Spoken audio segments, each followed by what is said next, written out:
வாங்க, உஜ்ஜயினியில் இருக்கக்கூடிய கிருஷ்ணருடைய குருகுலத்துக்கு தான் நம்ம இப்போ வந்திருக்கிறோம். இந்த இடம் ரொம்ப சூழ்ந்த அற்புதமான இடமா இருக்குது.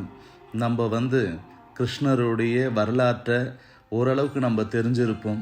அவர் பிறந்ததுலேருந்து வளர்ந்தது வரைக்கும் மகாபாரத போரில் அவர் எவ்வளோ முக்கியத்துவமாக இருந்து எப்படி செயல்பட்டார்ன்றது. ஆனால் அவருடைய பால்ய பருவத்தில் நிறைய அசுரர்களை வெற்றி அடைஞ்சிருக்கிறாரு, நிறைய சூழ்ச்சிகளை முறியடிச்சிருக்கிறாரு. அந்த யமுனை ஆற்றில் ரொம்ப அட்டகாசம் பண்ணி யாதவர்களுக்கு தொல்லை தந்த அந்த காளிங்கன்ற பாம்பை அடக்கி அது மேலேயே நர்த்தனம் ஆடி இருக்கிறாரு. யசோதைக்கையில் நிறைய குறும்புதனம் பண்ணியிருக்கிறாரு. கோபியர்களோட நிறைய விளையாடல்கள் புரிஞ்சு அவர்களை மகிழ்விச்சிருக்கிறாரு. வெண்ணெய் திருடி உண்டு தன்னுடைய தோழர்களோடு சேர்ந்து அட்டகாசம்லாம் நிறைய பண்ணியிருக்கிறத நம்ம மகாபாரதத்தில் கிருஷ்ணருடைய கீதையில் நிறைய பார்த்துருப்போம். கம்சனை வெற்றி கொண்டு கம்சனை சம்ஹாரம் பண்ணிட்டு தன்னுடைய தாயுடைய திருவடிகளில் போய் விழுந்து உச்சி முகர்ந்து அந்த தாயை அணைச்சி ரொம்ப அந்த தேவகையை பெருமைப்படுறாங்க. தன் மகன் இவ்வளோ ஒரு தெய்வீக அம்சத்தோடு இருக்கிறாருன்னு. இருந்தாலும் ஒரு தாய்க்கு என்ன தோணும்? தன் மகன் கல்வி கற்கணும், எல்லா விதமான புராணம் இதிகாசங்களையும் கற்று தேர்ந்து நல்ல முறையில் மக்களுக்கு ஆட்சி தரணும்னு தானே. தெய்வ குழந்தைன்னு தெரிஞ்சால் கூட தன் தாய்க்கு அந்த குழந்தை நல்லா படிக்கணும்னு சொல்லி இந்த பாரத தேசத்திலேயே யார் சிறந்தவங்கன்னு பார்க்க சொல்ல இந்த மத்திய பிரதேசத்தில் உஜ்ஜயினியில் இருக்கக்கூடிய சாந்திபினி முனிவர் தான் 64 கலைகளையும் கற்றவர்.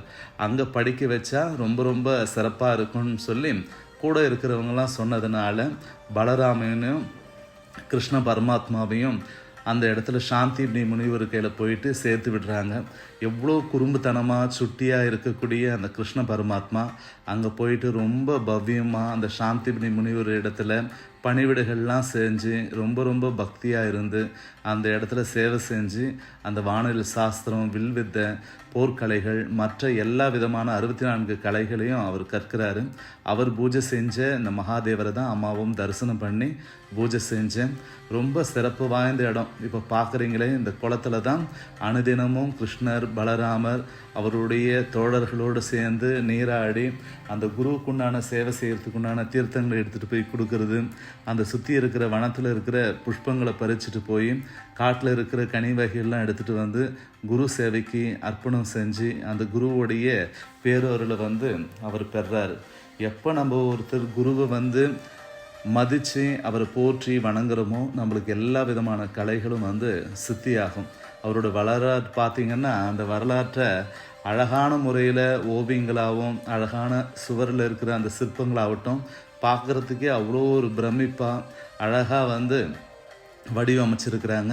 அதை சுற்றி பார்க்க சொல்லி அந்த கிருஷ்ண பரமாத்மா பிறந்ததுலேருந்து அவர் வளர்ந்து நிறைய லீலைகள் பண்ணது, அவர் பண்ண சாதனைகள், அந்த மகாபாரதங்களுடைய கதைகள் எல்லாம் இங்கே அந்த மண்டபத்தில் பார்த்தீங்கன்னா அந்த வரலாற்றோடு எழுதி அழகாக புகைப்படங்களை அழகான முறையில் அந்த இடத்துல வச்சுருந்தாங்க. அம்மா அது சுற்றி பார்க்க சொல்லி அந்த வரலாற்றை நம்மளால் எளிமையான முறையில் தெளிவாக நம்மளால் புரிஞ்சிக்க முடியும். இங்கே தான் குஷேலரும் கூட படிக்கிறாரு.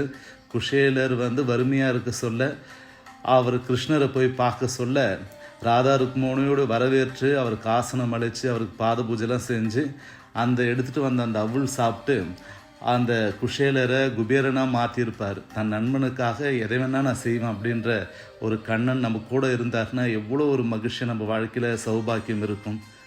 ராதா ருக்மணியோட அவர் செஞ்ச அற்புதமான அனுகிரகங்கள்லாம் பார்க்க சொல்ல ரொம்ப மகிழ்ச்சியாக நிறைவாக இருக்குது.